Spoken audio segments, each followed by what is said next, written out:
जय गुरु जी, शुक्राना गुरु जी। आज हम योगी कथामृत पुस्तक का चैप्टर 6 का पार्ट 1 पढ़ने जा रहे हैं। बाघ स्वामी। जय गुरु जी, शुक्राना गुरु जी। ओम नमः शिवाय। शिव जी सदा सहाय। ओम नमः शिवाय। गुरु जी सदा सहाय। मैंने बाघ स्वामी का पता खोज निकाला है, चलो कल उनका दर्शन किया जाए। यह स्वागता प्रस्ताव हाई स्कूल के मेरे एक मित्र चड्डी से मिला। अपने संन्यास पूर्व जीवन में केवल अपने नंगे हाथों से बाघों के साथ लड़ने और उन्हें पकड़ने वाले इस संत का दर्शन करने के लिए मैं भी उत्सुक था। ऐसे असाधारण सहायक कार्यों के प्रति बाल सुलभ उत्साह मुझ में भरपूर था। दूसरे दिन प्रातःकाल बहुत ठंड पड़ रही थी, पर मैं चड्डी के साथ अत्यंत उत्साह और स्फूर्ति के साथ चल पड़ा। कोलकाता के बाहर भवानीपुर में बहुत देर तक व्यर्थ खोज करने के बाद हम ठीक घर पर पहुंच गए। दरवाजे पर लोहे की 2 गोलाकार कड़ियां लगी हुई थी। मैंने उन्हें बहुत जोर जोर से खटखटाया। उस कर्ण कर्कश खड़खड़ाहट को सुनकर भी एक नौकर अंदर से धीरे धीरे आराम पूर्वक चलता हुआ हमारी ओर आया। उसकी व्यंग्यात्मक मुस्कान इस बात का द्योतक थी कि शोर मचाने वाले आगंतुक भी एक संत के घर की शांति भंग नहीं कर सकते। उनकी उसकी मौन भर्त्सना को हमने अनुभव किया, पर बैठक में आने के लिए आमंत्रित किए जाने पर चड्डी और मैं उसके प्रति कृतज्ञ थे। वहाँ लंबी प्रतीक्षा हम लोगों के मन में शंका कुशंकाएं उत्पन्न करने लगी। सत्य की खोज करने वाले के लिए भारत का अलिखित नियम है धैर्य। संत महात्मा कभी कभी जानबूझकर दर्शनार्थी की उत्सुकता की परीक्षा ले सकते हैं। पाश्चात्य डॉक्टर और दंत चिकित्सक इस मनोवैज्ञानिक कूटनीति का भरपूर प्रयोग करते हैं। अंततः नौकर द्वारा बुलाए जाने पर चड्डी और मैं एक शयन कक्ष में गए। वहां विख्यात सोहम स्वामी अपने पलंग पर बैठे हुए थे। उनके भीमकाय शरीर को देखकर हम दोनों के मन पर अद्भुत प्रभाव पड़ा। आंखें फाड़े हम आवक उनकी ओर देखते रहे।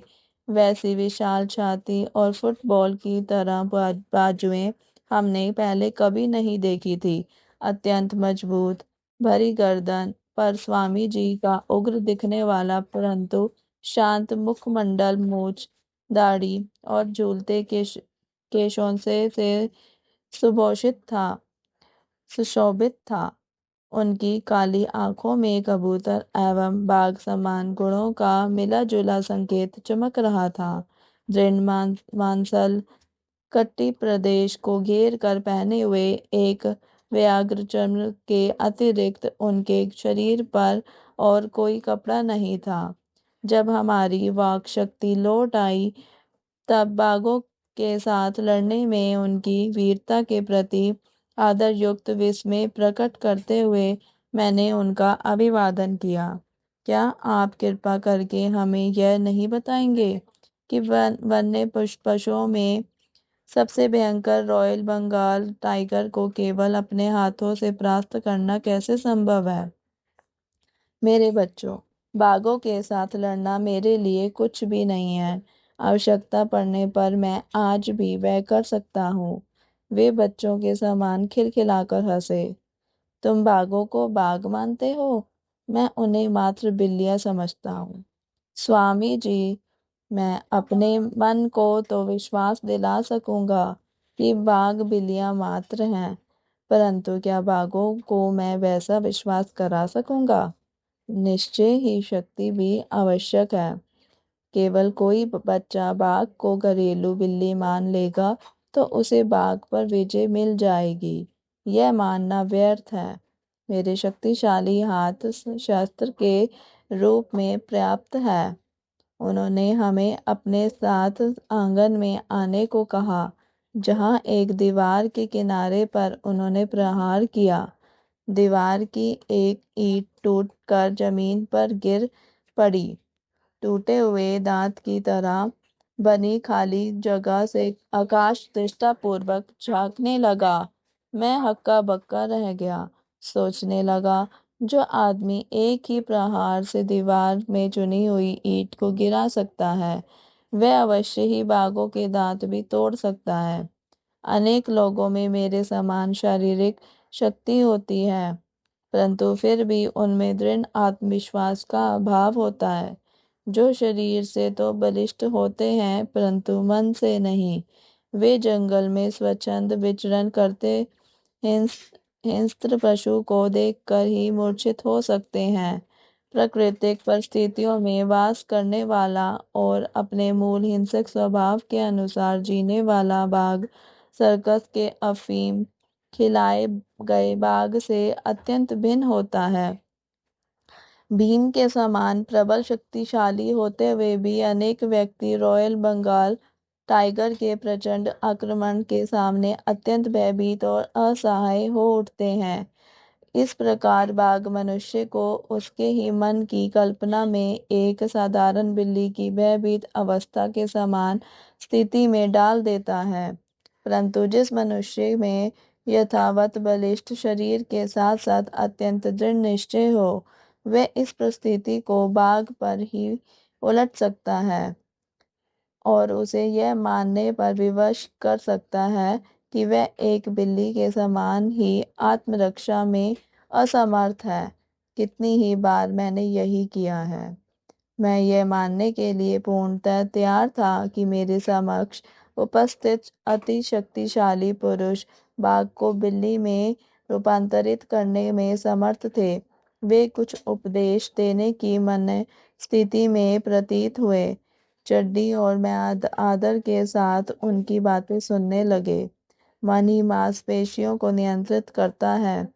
जैसे हथौड़े के आघात की शक्ति उस पर लगाए गए बल पर निर्भर होती है, वैसे ही मनुष्य की शारीरिक शक्ति की अभिव्यक्ति उसकी आक्रामक इच्छा शक्ति की तीव्रता एवं साहस पर निर्भर करती है।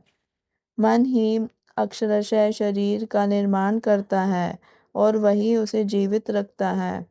गत जन्मों की प्रवृत्तियों की प्रबलता के अनुसार अच्छे या बुरे स्वभाव गुण धीरे धीरे मानव चेतना में उतरते हैं। ये स्वभाव गुण आदतों में ढल जाते हैं और ये आदतें फिर एक वांछनीय या अवांछनीय शरीर के रूप में प्रदर्शित होती हैं। ब्रह्म दुर्बलता की जड़ मन में होती है और आदर से लाचार शरीर मन की अवहेलना करता है। इस प्रकार यह कुचक्र चलता जाता है। यदि मालिक नौकर की आज्ञा का पालन करने लगे तो नौकर निरंकुश स्वेच्छाचारी बन जाता है। इसी प्रकार मन भी शरीर की आज्ञाओं का पालन कर करके उसका दास बन जाता है। हमारे अनुनय पर यह तेजस्वी स्वामी अपने जीवन के बारे में हमें कुछ बताने के लिए सहमत हो गए। बचपन से ही बाघों से लड़ने की महत्वाकांक्षा मेरे मन में थी। मेरी इच्छा शक्तिशाली थी, परंतु देह दुर्बल थी। मेरे मुंह से आश्चर्योद्गार फूट पड़ा। यह अविश्वसनीय लगता था कि पृथ्वी का भार उठाने के योग्य कंधों वाले इस मनुष्य का दुर्बलता के साथ दूर दूर से भी कोई परिचय रहा हो। स्वास्थ्य और शक्ति के चिंतन में अदम्य दृढ़ता द्वारा ही मैंने इस बाधा को दूर करने में सफलता प्राप्त की। इस प्रभावशाली मानसिक शक्ति की प्रशंसा करने का कारण और भी बढ़ जाता है, क्योंकि मैंने देखा है कि रॉयल बंगाल टाइगरों को पराजित करने वाली वस्तुतः यही शक्ति थी। स्वामी जी, क्या आपको लगता है कि मैं भी कभी बाघों के साथ लड़ पाऊंगा? यह पहला और अंतिम अवसर था जब यह विचित्र महत्वाकांक्षा मेरे मन में उठी। हाँ, वे मुस्कुरा रहे थे। परंतु बाघ अनेक प्रकार के होते हैं। कुछ मनुष्य की इच्छा वासनाओं के जंगल में घूमते हैं। पशुओं को अपने प्रहार से बेहोश कर देने से कोई आध्यात्मिक लाभ नहीं होता। उससे अच्छा यह है कि अपने अंतर में घूमते उन बाघों को पराजित किया जाए। स्वामी जी, क्या आप हमें बताएंगे कि आप हिंस बाघों को वश में करते करते हिंस वासनाओं को वश में कैसे करने लग गए? बाघ स्वामी मौन हो गए।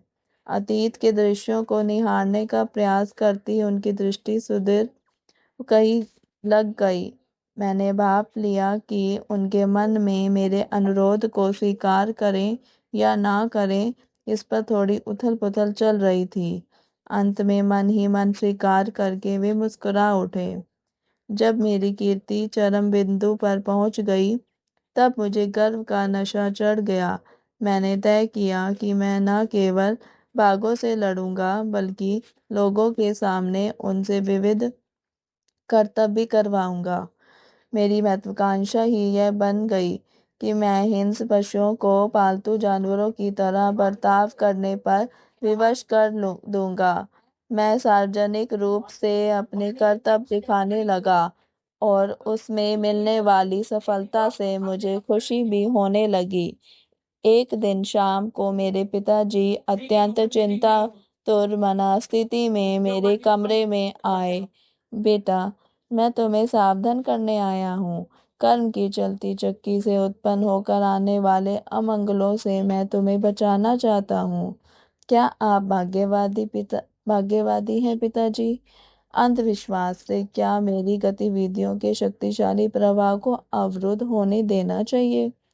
मैं भाग्यवादी नहीं हूँ बेटा, परंतु पवित्र शास्त्रों में कहे गए प्रतिफल के नियम में मेरा विश्वास है। जंगल परिवार में तुम्हारे विरुद्ध आक्रोश व्याप्त है। यह आक्रोश कभी भी तुम्हारी जान के लिए खतरा बनकर सामने आ सकता है। पिताजी, आप मुझे आश्चर्य में डालते हैं। बाघ क्या होते हैं आप अच्छी तरह जानते हैं। सुंदर परंतु निर्दयी। कौन जाने, मेरे प्रहार उनके ठोस बुद्धि में शायद कुछ उदारता के विचार भर सके। उन्हें सभ्य शिष्टाचार सिखाने के लिए ही मैं जंगल विद्यालय का प्रधानाध्यापक बना हूँ। पिताजी, कृपा आप मुझे बाघों को पालने वाला बाघ पालक माने, बाघ हत्यारा नहीं। मेरे ये सत्कर्म मेरा अनिष्ट कैसे कर सकते हैं? मैं आपसे प्रार्थना करता हूँ कि आप मुझे अपने जीवन का मार्ग बदलने की आज्ञा ना दें। चड्डी और मैम ध्यानपूर्वक सुन रहे थे और अतीत के इस धर्म संकट को समझ रहे थे। भारत में कोई संतान अपने माता पिता की इच्छाओं का अनादर नहीं करती। भागस्वामी आगे कहते गए। निर्विकार मौन में पिताजी ने मेरा स्पष्टीकरण सुना। तदुपरांत उन्होंने गंभीरतापूर्वक एक रहस्य उद्घाटन किया। बेटा, तुम मुझे एक संत की अमंगल सूचक भविष्यवाणी दोहराने पर विवश कर रहे हो। कल जब मैं बरामदे में बैठकर नित्य की भांति अपना ध्यान कर रहा था, तब वे मेरे पास आए। मित्रवर, मैं आपके युद्ध प्रिय बेटे के लिए एक संदेश लेकर आया हूँ। उससे कहिए कि वह अपनी बर्बर गतिविधियां बंद कर दें, अन्यथा बाघ के साथ उसकी अगली लड़ाई में उसे अनेक दुस्साध्य घाव होंगे, जिससे 6 महीनों तक वह मरणस्तात्र अवस्था में पड़ा रहेगा। तब वह अपना पुराना मार्ग छोड़कर सन्यासी बन जाएगा। इस कहानी का मुझ पर कोई प्रभाव नहीं पड़ा। मैंने यही माना कि पिताजी किसी भ्रांतिग्रसित कट्टरवादी की भ्रांति का शिकार हो गए हैं। ये कहते हुए बागस्वामी के हाव भाव इतने अधीर और ऐसे थे मानो अपनी मूर्खता पर उन्हें क्रोध आ रहा हो। काफी देर तक वे गंभीर मुद्रा में मौन बैठे रहे, जैसे वहां हमारी उपस्थिति का उन्हें कोई भान ना हो। फिर उन्होंने अकस्मात ही अपनी कहानी आगे शुरू की। इस बार उनकी आवाज में नरमी आ गई थी। पिताजी की चेतावनी के कुछ ही दिन बाद मैं राजधानी कूच बिहार गया। प्राकृतिक सौंदर्य से भरा यह प्रदेश मेरे लिए नया था। और मैं सुखप्रद परिवर्तन की आशा कर रहा था। जैसा हर जगह सदा ही होता था, यहाँ भी सड़कों पर मेरे पीछे पीछे उत्सुक लोगों की भीड़ चलती रहती थी। उनकी फुसफुसाहट के कुछ अंश कभी कभी मुझे सुनाई पड़ते थे। यह वही आदमी है जो जंगली बाघों के साथ लड़ता है। उसके वे पैर हैं या पेड़ के तने। उसका चेहरा तो देखो, वह स्वयं बाघों के राजा का अवतार मालूम होता है। तुम तो जानते ही हो, गांवों के नटखट छोकरे किस प्रकार ताजा समाचार पत्र का काम करते हैं और किस गति से महिलाओं की मौखिक जन सूचना प्राणी इस घर से उस घर समाचार पहुंचाती है। कुछ ही घंटों में मेरी वहां उपस्थिति से सारे शहर में खलबली मच गई। संध्या के समय मैं चुपचाप आराम कर रहा था कि घोड़ों की टापों की ध्वनि सुनाई दी। मैं जिस घर में रुका था उसी के सामने आकर वह ध्वनि रुक गई। लंबे कद के पगड़ीधारी पुलिस सिपाहियों का एक दल अंदर घुस आया। मैं आवाक रह गया। मैंने सोचा, इन पुलिस वालों के लिए कुछ भी संभव है। कहीं वे मेरे लिए पूर्णतया अगमे किसी बात पर मेरी खिंचाई करने तो नहीं आए हैं। परंतु उन्होंने अपने सामान्य व्यवहार के विपरीत अत्यंत विनय के साथ मेरा अभिवादन किया। आदरणीय महोदय, कूच बिहार के युवराज की ओर से आपका स्वागत करने के लिए हमें भेजा गया है। उन्होंने कल प्रातः काल आपको अपने राजप्रासाद में पधारने का आमंत्रण भेजा है। मैं थोड़ी देर इस पर सोचता रहा। किसी अज्ञात कारण से अपनी इस शांत यात्रा में उपस्थित हुए इस विघ्न से तीव्र उद्योग की भावना मेरे मन में उठ रही थी। परंतु पुलिस वालों की विनयशीलता ने मेरे हृदय को छू लिया। मैंने निमंत्रण स्वीकार किया। दूसरे दिन जिस दासोचित विनम्रता और खुशामद के साथ मुझे अपने द्वार से 4 घोड़े जाते हुए शाही कोच तक ले जाया गया, उसे देखकर मैं चकित रह गया। एक सेवक तीव्र धूप से मुझे बचाने के लिए एक अलंकृत छाता मेरे ऊपर पकड़े खड़ा था। नगर और उसके बाहर के वन क्षेत्र में से सुखद कोच सवारी करते हुए मुझे बड़ा मजा आ रहा था। युवराज स्वयं मेरा स्वागत करने के लिए राजप्रासाद के सिंह द्वार पर उपस्थित थे। अपने स्वर्ण खचित आसन पर उन्होंने मुझे बिठाया और मुस्कुराते हुए स्वयं उससे काम साज सजा युक्त एक आसन पर बैठ गए। जय गुरु जी, शुक्राना गुरु जी। इसी के साथ इस चैप्टर बाघ स्वामी का पार्ट 1 समाप्त होता है। कल हम बाघ स्वामी चैप्टर का पार्ट 2 पढ़ेंगे। जय गुरु जी, शुक्राना गुरु जी। मेरी वॉइस में अगर किसी को ये चैप्टर अच्छा लगे तो चैनल को सब्सक्राइब जरूर करें, वीडियो को लाइक करें और शेयर करें। जय गुरु जी, शुक्राना गुरु जी। ओम नमः शिवाय। शिव जी सदा सहाय। ओम नमः शिवाय। गुरु जी सदा सहाय।